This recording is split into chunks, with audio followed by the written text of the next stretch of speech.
We are halfway through the summer event season, and we've got a pretty good idea of what the fall game release schedule looks like. Get out your calendars. We're running down the biggest releases coming to our PS5, Xbox, and Nintendo Switch 2s this fall, coming up on Next Gen Console Watch after these messages.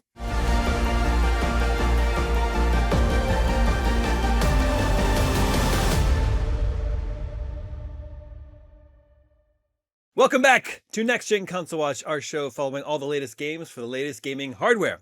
I'm Damon Hatfield, and as always, I am joined by Max Scoville, he who hosts Podcast Beyond, and Ryan McCaffrey, he who hosts Podcast Unlocked. Gentlemen, welcome back to the show. Hello, hello. Hey. We are halfway through the summer event season. We've got a pretty good idea of what the fall game release schedule looks like. There is, of course, a Nintendo Direct happening tomorrow from when we're recording this. It's supposed to be focusing on third-party games, so I wouldn't expect a release date for Metroid Prime 4, but we could get release dates for things like Elden Ring, Star Wars Outlaws, or maybe a Final Fantasy VII remake. There's also Gamescom coming up next month, and then Tokyo Game Show in September. But as of today, I think we have a pretty good idea what the majority of the big release dates are for this fall. So get out your calendars and your day planners and get ready to make your playlist of what you plan to play on your PS5s, Xboxes, Nintendo Switch 2s, and PCs this fall. And I think we kick things off in September with probably Borderlands 4 on September 12th. And it's been a while since the last Borderlands. I know there's a big community for this game. There's been a little bit of a rocky road to launch because the head of Gearbox, Randy Pitchford, he's one of those guys just seems to not know when to just a PR guy's worst nightmare, basically. Yeah, exactly. But how are you feeling about Borderlands 4, Ryan? I've probably said this on the show before. Even though I love action RPGs like Diablo and I love first-person shooters, I've somehow just never personally clicked with Borderlands. Played a bunch of the first one. But the good news here is that our previewer from not too long ago, Travis Northup, he spent a few hours with it, and he's a huge Borderlands fan, and said this one really kind of pulled him back in, nice. Based on what he'd played so far. He came away very optimistic, very happy with what he'd seen. So it seems to be trending in the right direction based on what we have played of it so far. And yeah, you're right, Damon. It's kind of going to be one of the first big names coming out this fall. And so, yeah, I'm certainly always happy to give it a go. We'll see what changes they've made, and maybe this time it'll reel me in. Yeah, I loved Borderlands 2, but Borderlands 3 didn't really do it for me. So hopefully this is like Travis found. Hopefully this is the one that pulls me back in. A few days later, on September 19th, we get Dying Light: The Beast, which I think we've also done some preview coverage on that. Is that right, Ryan? We had an IGN first month actually in July. We've just wrapped that up. And this one I have played myself back at the Summer Game Fest event. And I'll tell you, I really liked the first one. The second one didn't quite grab me the same way. But this one, it just seems like a tighter, more focused story. I like the beast powers that you get, and you can upgrade those by fighting the Chimera bosses, which I did get to fight and defeat one of in my demo, which was I played for about an hour. And so, yeah, I mean, this one is also kind of up my alley on paper, and in practice, it is so far as well.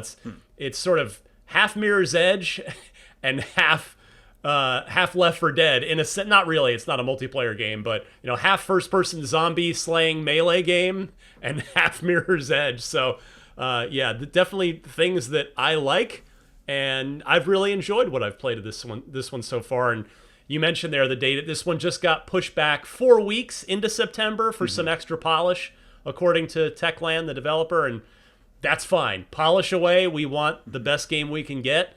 And so, I'm looking forward to playing some more of it in September. And then on September 25th, less than a year after the release of the Silent Hill 2 remake, we get Silent Hill F. Max, is this the one that you have your eye on? I'm curious about this because it's not set in Silent Hill as far as I can tell. It's set in Japan in the 1960s, I believe. It's been a cool minute since we got a full-fledged original brand new Silent Hill game. Yeah. That wasn't, a pachinko machine or some, episodic streaming type thing.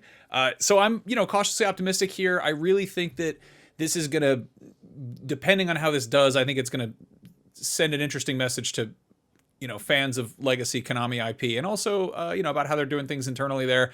I just did a whole feature about sort of the Metal Gear games that need to be remade, and I'm going back and forth on like, would I ever want to see a Metal Gear game made from Konami without the involvement of Kojima? And like, I feel like how this does will be a good indication of what Konami's willing to throw at one of their established IP, and if it really commits to the bit. But yeah, the Silent Hill 2 remake was killer. This one we've heard about for ages. Yeah, I'm interested. And it's wild. In August, we get the Metal Gear Solid Delta finally. So two big releases from Konami in 2 months.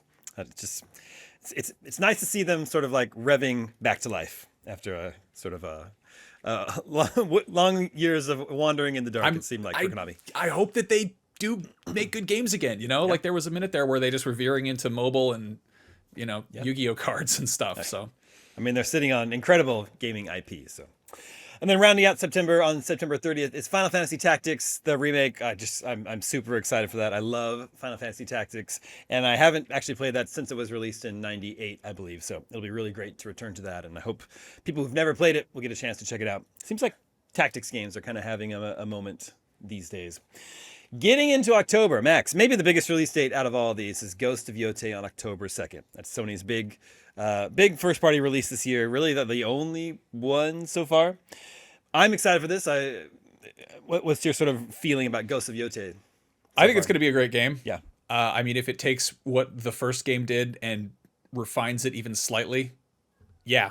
It's got some big shoes to fill on the heels of Assassin's Creed Shadows, but I don't know. I think there's a lot of people who are not wild about Ubisoft games and the fact that there have been so many Assassin's Creed games and they do have a kind of sameness to them. Mm-hmm. And meanwhile, I jumped back into Tsushima a couple weeks ago just to kind of get a feel for it and see how it felt, after playing Shadows. And it's such a different vibe. And I don't know, this one, it seems like they're really kind of doubling down on the almost just sort of dreamy cinematic feeling that the first one evoked. And the first one had Kurosawa mode where you could have black and white and more wind and it looked like a classic samurai movie, and this one has Takashi Miike mode, which has more mud and blood and a shakier camera angle, and then what is it, Watanabe mode, which has it's sort of aping Samurai Champloo and has a bunch of like low lo-fi beats. Yeah, which is going to be awesome. I think that's really kind of covering a lot of bases in terms of their influences. And yeah, I mean, it's a new character, a new setting. That goes a long way for me. And it's also, again, it is a dedicated PS5 game. It's not a PS4 game. So yeah.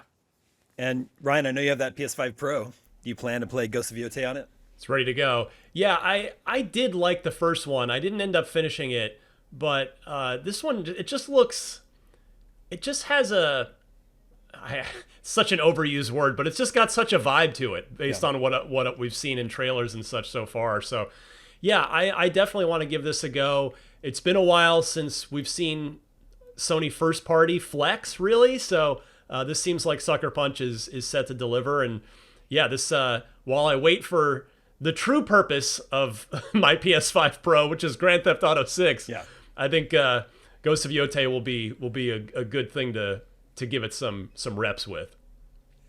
And then on October 3rd, Borderlands 4 comes to Switch 2, less than a month after it hits other platforms. And then October 10th is an interesting date because I think that's the leaked date for Battlefield 6. But I believe there's like some preview events happening now. So when this episode is released, I think we'll probably know the release date, unless you can clarify any of that, Ryan. No, I cannot. Yeah, I just know we've got the event set up that's literally happening as we record this. I'm not sure if they're giving out a release date. October would be a little bit of a surprise to me, just in that they had, I believe, the public executive record from a earnings call was that it would be out by whatever their fiscal whatever, which in the real world on the real calendar meant by March 31st, and coming out right ahead of Call of Duty Black Ops 7's inevitable late October release date seems like a bad idea. Like Battlefield has really, I mean, they've lost that war, that Call of Duty versus Battlefield war that they very willingly participated in for many, many years. But maybe it's going to be different enough. I mean, it's got, it's a larger scale.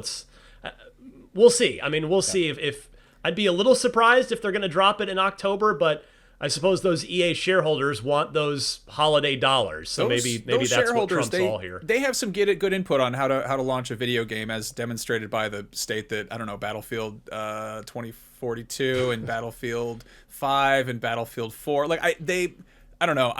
It would be nice if they gave it a few extra months. It would be cool if it was a holiday release, but it needs to be in fighting shape, if you'll excuse the pun. Yeah. Because these games, they have such an awful track record of launching in just a really a poor condition, and it's that they've been very transparent and getting a lot of community feedback and getting a lot of quasi public focus testing or what have you, and that I'm sure they're taking all that stuff into consideration, but at the end of the day, like, there's still a lot of fine tuning and polish that needs to go into a quadruple A game like this. Yeah, it's been a while since Battlefield was relevant, so that'll be one to watch. The leak date was October 10th. And that same day is also Little Nightmares 3. I know there's a nice community around that series, and that game's been a long time coming as well. Then October 16th will be Pokemon Legends ZA for Nintendo Switch 2. That's the big Pokemon release this year. And then, Ryan, October 21st, we get Ninja Gaiden 4. It's a big Microsoft published Yes, we game. do. That's also been a long time coming. Yeah, well, yeah. The year of the ninja, Damon, which I know you're as excited about as I am, is going really well so far. So Ninja Gaiden 2 Black, of course, was a shadow drop at the beginning of the year with the Xbox Developer Direct. And now, yesterday as this episode publishes, the 31st of July, Ninja Gaiden Ragebound, the 2D game is out, and IGN gave that a 9 out of 10.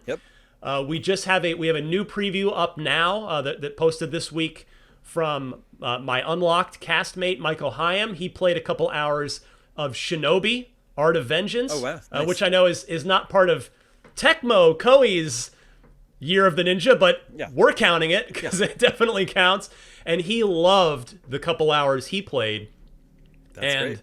I absolutely loved the all too brief 25 minutes I played, which you can watch my preview of on IGN or YouTube if you're interested, of Ninja Gaiden 4. I again, far too early to call it and say it's going to be awesome, but what I played of it made me very, very, very happy as a longtime Ninja Gaiden fan. Yep.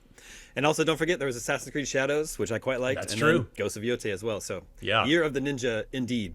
And that same day, the 21st, is also Jurassic World Evolution 3. If they're already on the third one, then I assume people must like that series. Building their own Jurassic Parks. And then again, October, so Microsoft has back-to-back releases. On October 29th is Outer Worlds 2, Ryan. Which there's also been, there's been some controversy about that. They walked back the price after they said it was going to be $80. But I'm actually really excited for this game. I love the first game. Yeah, again, Michael Hyam we had an IGN first exclusive month of coverage. We were the first people to ever really see and first people to play this game. And Michael's, he's a huge RPG guy. He came away extremely impressed. In fact, we were just talking about what you mentioned, Damon, on Unlock this week about Microsoft walking back their plans to make this their first $80 game. It'll be $70. The $80 will have to wait for another day, probably whatever their first big release is next year.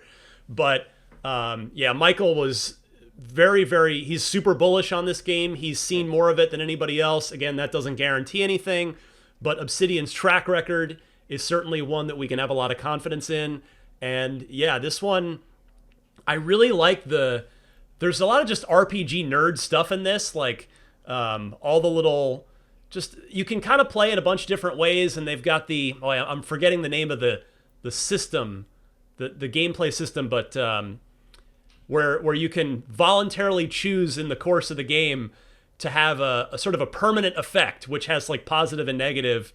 Like one of them was if you're out in the sun too long, I think like I'm blanking on it now. It's all in the IGN first coverage, but there was just the flaws system. There we go. At least I can remember the name of it. But go look up the flaws system on IGN, and that's part of what I'm talking about with the depth of the RPG here. Yeah, I'm excited for that one. Then on October 30th is the Dragon Quest 1 and 2 HD 2D remake. I love Square Enix's HD 2D art style. I know Ryan's a big fan of that as well. Yeah. And then last year I liked the Dragon Quest 3 remake that they put out, so it's a little strange that 1 and 2 are coming out after that, but still, three's a prequel, isn't it? Is that true? I don't even know. I think you get some bonus or perk if you played 3 and then jump into this one. Well, that's a pro tip.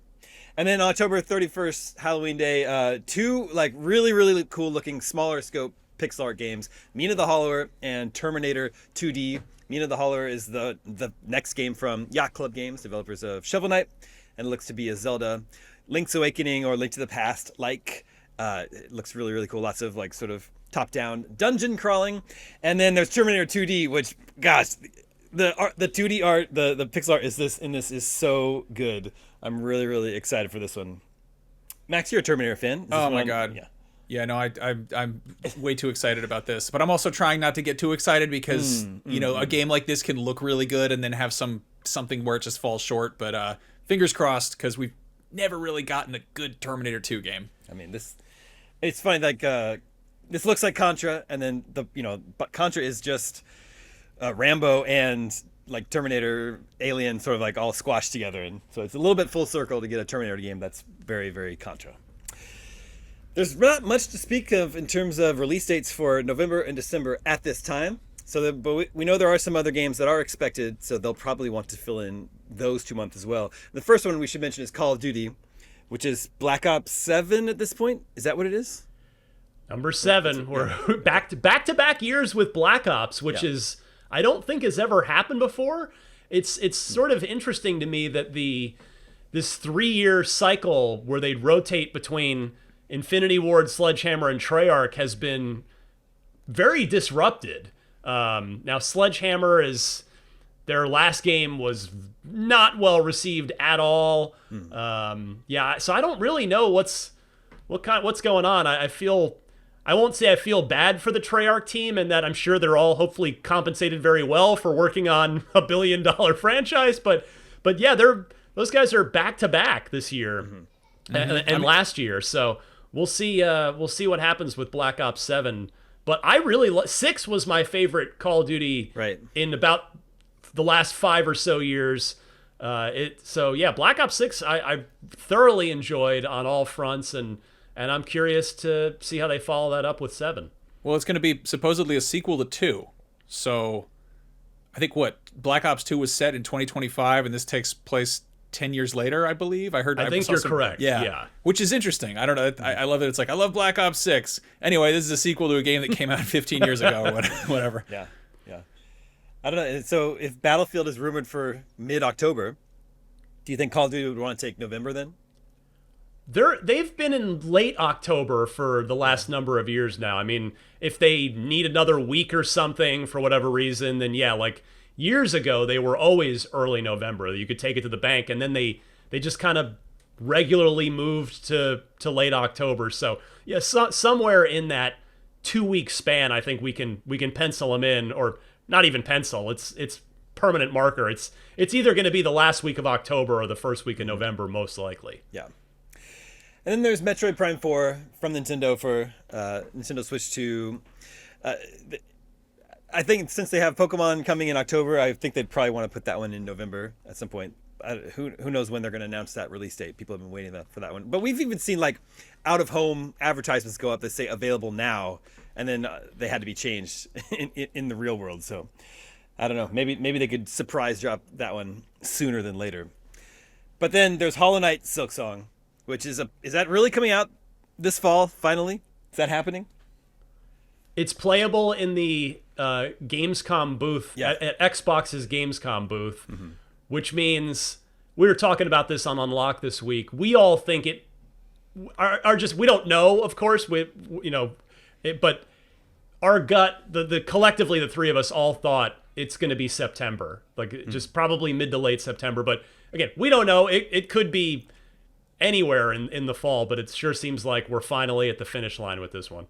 I feel so bad for fans of this, because they're at the point where there was that reveal of the ROG Xbox Ally X, and there was a screenshot of the Silksong store page, and somebody noted that the achievements said 30 out of 52 unlocked, but Silksong 1 had more achievements than that, and somebody was like, there's 52 weeks in the year. It's going to come out in the 30th week, which I think was like last week, and it didn't come out. So that's where they're at in terms of like, reading the tea leaves. Yeah, we know that people's throbbing demand for this game has increased for many years now.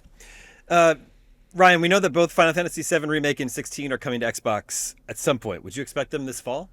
Seems like it, and the reason I say that is because those two are both also playable in the Xbox booth at Gamescom. It doesn't guarantee that they're going to be out this fall, but if those are among the games that Microsoft has playable for anybody attending Gamescom, then it seems awfully likely that those are both going to ship before the end of the year. Mm-hmm. And then there were a couple Lego games announced back at Summer Game Fest earlier this year. One of them was Lego Party, which, Ryan, you played and came away pretty positive on, right? Yeah, Matt Kim and I played it with a developer, and there was one other person there with us. We both were struggling to find things to criticize afterwards. Like, it just seems to be a really well put together party game. We had a great time. The pace of it moves pretty well. There's a good bit of variety to it. There's the mini games were fun of the sampling we got of the larger pool of it. So yeah, it's PlayStation and Xbox are pretty lacking in party games. Mm-hmm. So yeah, this seems like it's gonna fill that void pretty well. Well, that's still listed for 2025 on its Steam page. And then there's Lumines Arise, which is a nice surprise over the summer. Lumines, the original, is a PSP, music rhythm game with awesome music, super addictive gameplay. It later came to Xbox Live Arcade and PSN. I think it's on Switch available as well too. So, Max, you a Lumines fan? I've actually never got into it. I'm crap at rhythm games, but I do like puzzle games. So curious to see if this gels. This is the Tetris Effect team. Yeah, Tetris Effect. Yeah. And I always have this hang up about playing a puzzle game that could be played on your phone or on a handheld from 15 years ago on a giant TV, but I feel like they really justify that by having incredible visualizations back there. And it's also coming to PSVR 2, which is going to be a good time, I think. The what, Max? Sony has a VR headset? That's their big fall. Actually, I think they have a couple other ones kicking around, but they're not going to let us know. Yeah, about the Thief game that I honestly genuinely want to play. Yeah, Thief right. VR. Forgot about that one. A couple others are supposed to still be released by the end of the year. There's Marvel Cosmic Invasion, which is the Marvel beat 'em up from Tribute Games, the team behind TMNT Shredder's Revenge. I feel pretty good about that one. Played it, super fun. Awesome. It's exactly what you want it to be. Yep, perfect. Yep. And then there's Slay the Spire 2, which lots of roguelike deck builder card games, fans of those games, they love Slay the Spire. I'm super excited for Slay the Spire 2, although it has its work cut out for it because Monster Train 2 is also amazing. Was released earlier this year. That's actually tied with Donkey Kong for my game of the year at the moment. So now, Max, Ryan, I have to ask you, out of all these games, what's the game you're most looking forward to, Max? Probably Ghost of Yōtei, but I feel like there's going to be something I'm not expecting that kind of catches me off guard. That Terminator 2 game is, I know, it's very exciting. That looks awesome. No, I think Tsushima is my favorite game on PS4, so I'm super excited for Yōtei. But Ryan, how about you? Is it zero hesitation from me? Ninja Gaiden 4? Yeah. It's not to say there won't be, like, a ton of those other games are going to be really good, and I'm going to have a good time playing them, but that is the answer to your question for me. It's Ninja Gaiden 4. I can't wait. Yeah, that looks really good. Well, dear viewers and listeners, we want to know, what game are you most excited for? Is it, we couldn't list them all. My short list is Ghost of Yōtei, Borderlands 4, Battlefield 6, Metroid Prime 4, Hollow Knight, Silksong, or something else. Make sure to vote at IGN.com the day this episode goes live. We'll share the results with you next episode, just like we can with our last poll, which is, which game would you buy a Switch 2 for? We were talking about Donkey Kong Bonanza and how it really turned out to be the killer app for the Switch, and that's what won the poll with just under 30% of the vote, Donkey Kong Bonanza 2. But then right behind that, 28% said they're just not interested in the Switch 2. So there it is. Well, obviously they haven't played Donkey Kong Bonanza. I know, so I wanted to ask both of you. Ryan or Max, you've been playing it? Oh my God, I love it. It's definitely like a front runner for my game of the year at this point. Yep. So yep. And I'm same. Yeah, yep. It's so good. Yeah, and I know, Ryan, you're a big Mario Odyssey guy. Some people were disappointed that this next game from that team is not the follow-up to Mario Odyssey, but personally, I want to hear what you think. When I'm playing it, I just love it, and I'm not missing Mario Odyssey 2 at all. I mean, I'm still missing the next big 3D Mario game, but I'm not holding that against Bonanza because it's so good. I just love that that you can just trash the entire environment. I know, it's great. And you're rewarded for doing so and encouraged to do so. And yeah, I'm having a ball with it as well. Okay, quick shout out before we let everybody go. Now is a great time to score some incredible games through Humble. Live now through August 5th. Grab Warhammer 40k Rogue Trader, Daemon X Machina, Death's Door, Cat Quest 3, and more. Plus, every purchase supports a good cause.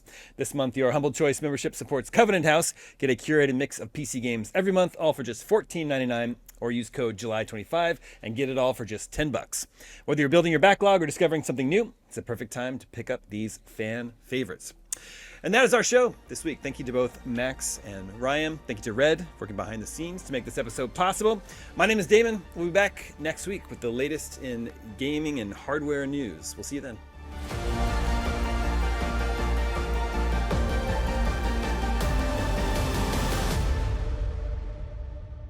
This episode of Next Gen Console Watch was produced by myself, Damon Hatfield, and Jobert Atienza. Technical direction is by Jobert Atienza, with technical production by Marian Franzen and Amir Rakib. Audio engineering is handled by Amir Rakib. Post-production editing is by Jobert Atienza, and graphic design is by Justin Vachon. Next Gen Console Watch is an IGN production and part of the Geek Media Network.